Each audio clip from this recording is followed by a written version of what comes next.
તો ગાંધીનગરમાં વનરક્ષક પરીક્ષાનો વિવાદ સમી નથી રહ્યો। પરિણામ રદ કરવા ઉમેદવારો આંદોલન કરી રહ્યા છે। સેન્ટ્રલ વિસ્ટાથી વિધાનસભા તરફ ઉમેદવારોની કૂચ। વનરક્ષક ઉમેદવારો સેન્ટ્રલ વિસ્ટા પર એકઠા થઈ રહ્યા છે। કમ્પ્યુટર બેઝ રિક્રુટમેન્ટ ટેસ્ટ રદ કરવાની પણ માંગ। મોટી સંખ્યામાં ઉમેદવારો અને પરીક્ષાર્થીઓનો પાટનગરમાં પડાવ। વનરક્ષક ઉમેદવારો સેન્ટ્રલ વિસ્ટા પર એકઠા થયા। કમ્પ્યુટર બેઝ રિક્રુટમેન્ટ ટેસ્ટ રદ કરવાની પણ માંગ કરી। મોટી સંખ્યામાં હાલ તો ઉમેદવારો અને પરીક્ષાર્થીઓનો પાટનગરમાં પડાવ। જે પ્રકારે અનેક માંગોની સાથે હાલ તો વનરક્ષક પરીક્ષાનો વિવાદ શમવાનું નામ નથી લઈ રહ્યો, કારણ કે જે ઉમેદવારો છે તે પરીક્ષા રદ કરવાની માંગ સાથે ગાંધીનગરમાં પડાવ નાખ્યો। પરિણામ રદ કરવા ઉમેદવારો આંદોલન પર ઉતર્યા। જે આગળના વિદ્યાર્થીઓ એને જે રજૂ કર્યા છે એના માર્ક્સ રજૂ કરે અને એના માર્ક્સ જાહેર કરે। શુક્રવાર માર્ક્સ જાહેર ન કરે, કેમ? એ કઈ ગોપનીયતા છે?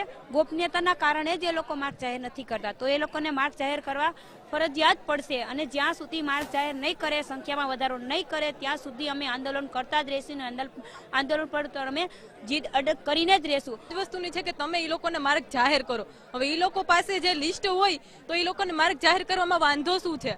અને જે લોકોને હાઈ માર્ક હતા એ લોકો રહી ગયા છે, જેને 102 110 એ બધા માર્ક હતા એ લોકો લેવાઈ ગયા, અને છતાં એ લોકો એમ કીધું છે કે જે 8 ગણાનું લિસ્ટ છે ને એના માર્ક એ લોકો જાહેર કરશે જ નહીં। તો એનું રીઝન શું? જરા એવી વાત કરવામાં આવી છે કે તમારા જે પ્રશ્નોનું જે નિરાકરણ છે તમે અમને રજૂઆત કરો, તો અમે આગળ તમને એની વાત કરીએ।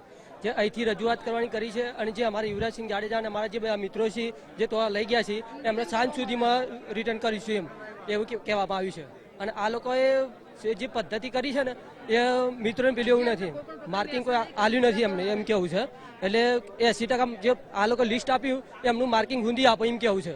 એટલે આ લોકો એ આપ્યું નહીં અને કોઈના માર્ક જાહેર કર્યા નથી, ડાયરેક્ટ લિસ્ટ આપી દીધું। અમારી માંગો સાંભળવી પડશે, કેમ કે સરકારને અમે બનાવી છે, અમે વોટ આપ્યો, બરો અમારી માંગો સરકારને સ્વીકારવી પડશે। અમારી સરકાર છે, અમારી સરકાર અમારું કેમ ના સાંભળે?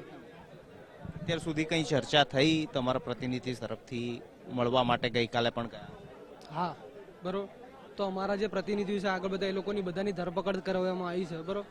હવે જે બોલવાવાળા જે ઘણા બધા વ્યક્તિઓ હતા, બરાબર, એ લગભગ તો અમારા 50% બધા પ્રતિનિધિઓ બધા અંદર પૂરી નાખ્યા। હવે જેને બી કંઈ બોલવું છે કે જેને બી કંઈ છે, બરાબર, એ કોઈ આગળ આવી શકતા નથી, કેમ? ધરપકડની બીક છે। તો આ ધરપકડનું આ શું કરવા આ વચ્ચે લાવે સરકાર? ગાંધીનગરમાં વનરક્ષક પરીક્ષાને લઈને ઉમેદવાર વિરોધ કરી રહ્યા છે। પરિણામ રદ કરવા ઉમેદવારો છેલ્લા 3 દિવસથી ગાંધીનગરમાં આંદોલન પર ઉતર્યા। મોટી સંખ્યામાં ઉમેદવારો પરીક્ષાર્થીઓ દ્વારા વિરોધ કરવામાં આવી રહ્યો છે। દ્રશ્યો આપ જોઈ રહ્યા છો, પહેલી તારીખના દ્રશ્યો જ્યાં વિદ્યાર્થીનીઓ વિરોધ નોંધાવી રહી છે। બીજા દ્રશ્યો જે 5 તારીખના ત્યારે આંદોલન પર ઉતર્યા પરીક્ષાર્થી ઉમેદવારો, અને 6 તારીખના પણ દ્રશ્યો જોવા મળી રહ્યા છે। સતત જે પરીક્ષાર્થીઓ પોતાનો વિરોધ નોંધાવી રહ્યા છે। પરિણામ રદ કરવાની માંગ છે, પરીક્ષા પદ્ધતિમાં ફેરફાર કરવાની માંગ છે। સતત ઉમેદવારો પોતાની માંગ સાથે વિરોધ પ્રદર્શન નોંધાવી રહ્યા છે।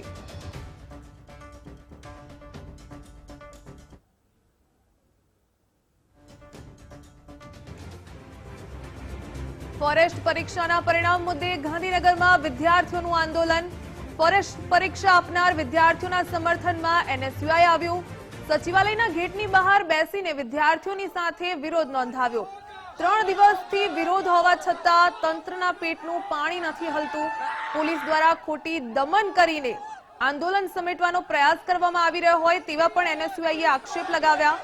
વિદ્યાર્થીઓના હક અને અધિકાર માટે લડી રહ્યા છે। આવતીકાલથી સમગ્ર ગુજરાતમાં એનએસયુઆઈ દ્વારા આંદોલનની ચીમકી ઉચ્ચારવામાં આવી।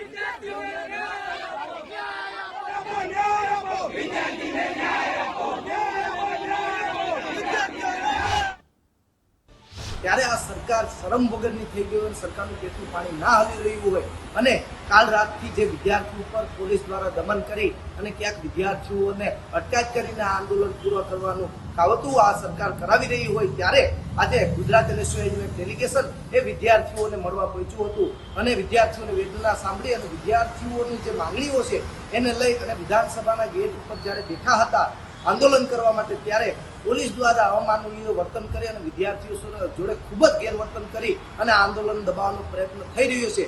પણ ગુજરાત એનએસયુના પ્રદેશ પ્રમુખ વતી અને સમગ્ર ગુજરાત એનએસયુની ટીમ વતી હું આ વિદ્યાર્થીને કહું છું કે સમગ્ર ગુજરાત એનએસયુ તમારી જોડે છે.